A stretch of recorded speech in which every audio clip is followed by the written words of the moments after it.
मेरे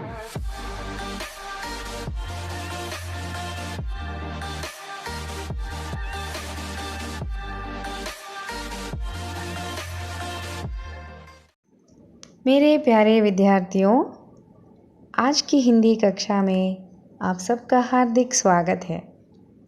कैसे हैं? आशा करती हूँ आप सब सकुशल होंगे। अपना ख्याल रखिए।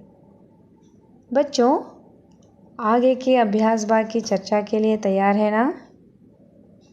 तो अपने उत्तर के साथ तैयार बैठे हैं ना?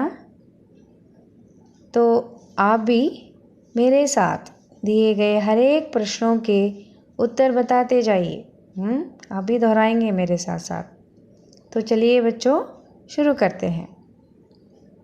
तो चौथा मुख्य अभ्यास भाग अनुरूपता। तो आप सब जानते हैं, प्रथम दो शब्दों के संबंधों के अनुरूप तीसरे शब्द से संबंधित शब्द आपको लिखना है। तो उत्तर बताते जाइए। पहला दिन चप्पलें गायब थी, तो दूसरे दिन धूप का चश्मा गायब था। अब दूसरा प्रश्न देखिए। तीसरे दिन कंबल गायब था, तो चौथे दिन ताला गायब था। तीसरा देखिए, रिक्शा 3 पहियों का वाहन, साइकिल 2 पहियों का वाहन। चौथा देखिए, रेलगाड़ी पटरी पर चलती है ना? तो हवाई जहाज आकाश में उड़ता है। बच्चों, अब पांचवा मुख्य प्रश्न, रिक्त स्थान भरिए। तो पहला वाक्य पढ़िए। हम लोग इस शहर में डैश सम्मेलन कर रहे हैं। तो उत्तर बताइए। ईमानदार सम्मेलन। तो दूसरा वाक्य पढ़िए। मेरी चप्पलें डैश थी। हाँ, मेरी चप्पलें गायब थी। तीसरा वाक्य पढ़िए। वो मेरा चश्मा लगाए डैश से बैठे थे। कैसे बैठे थे? इत्मीनान से बैठे थे। आगे देखिए चौथा। फिर इतने बड़े सम्मेलन में थोड़ी डैश होगी ही, थोड़ी गड़बड़ी होगी ही। विलोम शब्द लिखिए, इसकी तरफ ध्यान दीजिए। तो एक एक करके बताते जाइए। आगमन, निर्गमन, रात, दिन, जवाब, सवाल, बेचना, खरीदना, सज्जन, दुर्जन। बच्चों, अब सातवां मुख्य प्रश्न, बहुवचन रूप लिखिए, इसकी तरफ ध्यान दीजिए।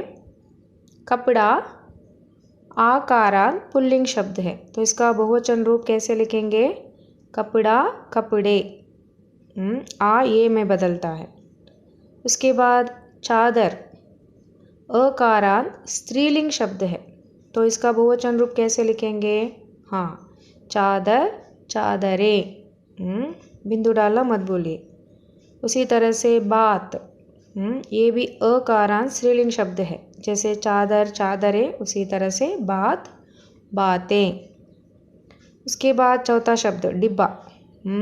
डिब्बा आकारांत पुल्लिंग शब्द है, जैसे कपड़ा, कपड़े, उसी तरह से डिब्बा, इसका बहुवचन रूप क्या है? डिब्बे। अंतिम शब्द चीज़, ये अकारांत स्त्रीलिंग शब्द है, तो ये कैसे बदलता है? जैसे चादर, चादरें, उसी तरह से चीज़, चीज़ें। बच्चों, आठवां मुख्य प्रश्न, प्रेरणार्थक क्रिया रूप लिखिए। बच्चों, प्रेरणार्थक क्रिया से संबंधित विवरण तो दे चुकी हूँ, फिर से प्रेरणार्थक क्रिया की परिभाषा को एक बार याद कर लीजिए। क्रिया का वो रूप जिससे कर्ता स्वयं कार्य न कर किसी दूसरे को कार्य करने के लिए प्रेरित करता है, उसे प्रेरणार्थक क्रिया कहते हैं। प्रेरणार्थक क्रिया के 2 रूप हैं, याद है ना? तो बताइए। पहला प्रथम प्रेरणार्थक रूप, दूसरा द्वितीय प्रेरणार्थक रूप। बच्चों, अब यहाँ पर दिए गए क्रियाओं के प्रथम और द्वितीय प्रेरणार्थक क्रिया रूप बताते जाइए। जैसे ठहरना, ठहराना, ठहरवाना, धोना, धुलाना, धुलवाना, देखना, दिखाना, दिखवाना, लौटना, लौटाना, लौटवाना, उतरना, उतारना, उतरवाना, पहनना, पहनाना, पहनवाना। बच्चों, अब आगे का प्रश्न संधि विच्छेद करके संधि का नाम लिखिए, उसकी तरफ ध्यान दीजिए। बच्चों, संधि से संबंधित विवरण से आप सब परिचित हैं। अब इसी आशा के साथ आगे बढ़ूंगी कि आप सब संधि विच्छेद करके संधि का नाम बताने में सक्षम हैं। तो हर एक नियम को याद करते हुए संधि विच्छेद करके संधि का नाम बताते जाइए।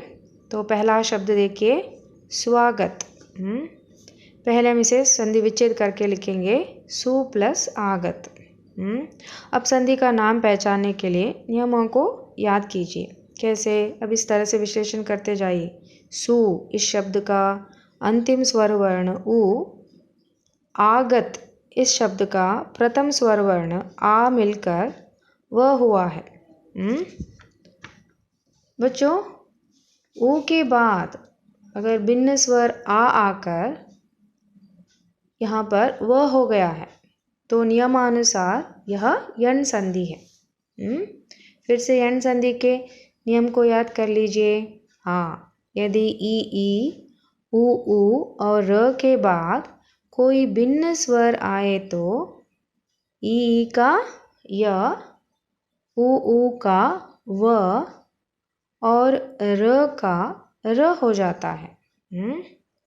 तो स्वागत सु प्लस आगत यण संधि है। अब दूसरा शब्द देखिए, सहानुभूति। संधि विच्छेद करके लिखिए, सह प्लस अनुभूति। यहाँ सह के अंतिम स्वर वर्ण अ तथा अनुभूति के प्रथम स्वर वर्ण अ मिलकर दीर्घ आ हो गया है। इस परिवर्तन के आधार पर अब संधि का नाम पहचानिए। दीर्घ संधि। क्योंकि दो सवर्ण स्वर अ प्लस अ मिलकर दीर्घ आ हो गया है। बच्चों, अब तीसरा शब्द सज्जन देखिए। पहले संधि विच्छेद करके लिखेंगे, सत प्लस जन, सज्जन। सत इसमें अंतिम व्यंजन वर्ण त के बाद जन के प्रथम वर्ण ज आकर त ज में बदल गया है। जैसे सत प्लस जन त यहाँ पर ज में बदल गया है। देखिए, सज्जन। तो संधि का नाम पहचानो, व्यंजन संधि। व्यंजन से स्वर अथवा व्यंजन के मेल से उत्पन्न विकार को व्यंजन संधि कहते हैं। अब चौथा शब्द परोपकार देखिए। तो पहले संधि विच्छेद करके लिखिए, पर प्लस उपकार, परोपकार।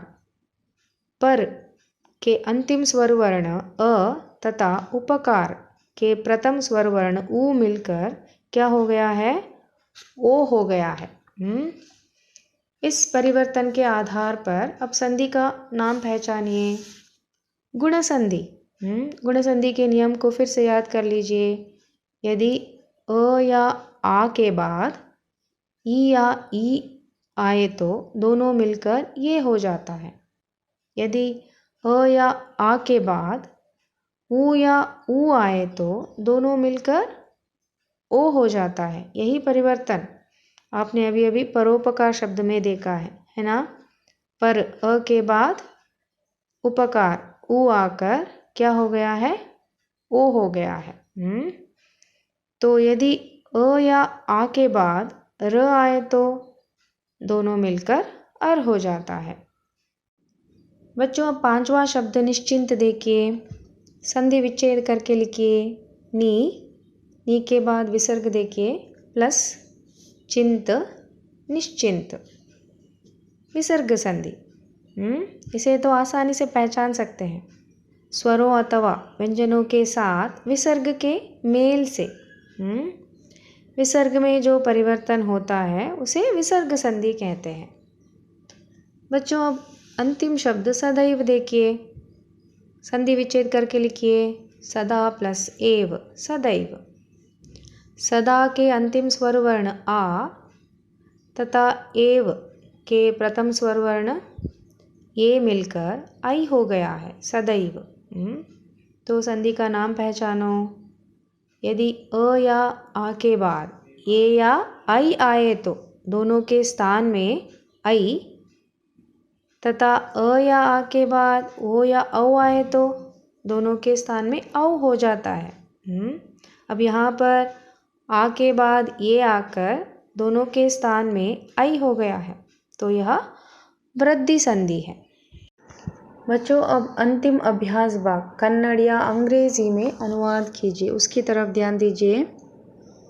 हम आपको आने जाने का पहले दर्जे का किराया देंगे। ನಾವು ನಿಮಗೆ ಬಂದು ಹೋಗುವ ಮೊದಲನೇ ದರ್ಜೆಯ ಪ್ರಯಾಣದ ವೆಚ್ಚವನ್ನು ಕೊಡುತ್ತೇವೆ। अब दूसरा वाक्य पढ़िए।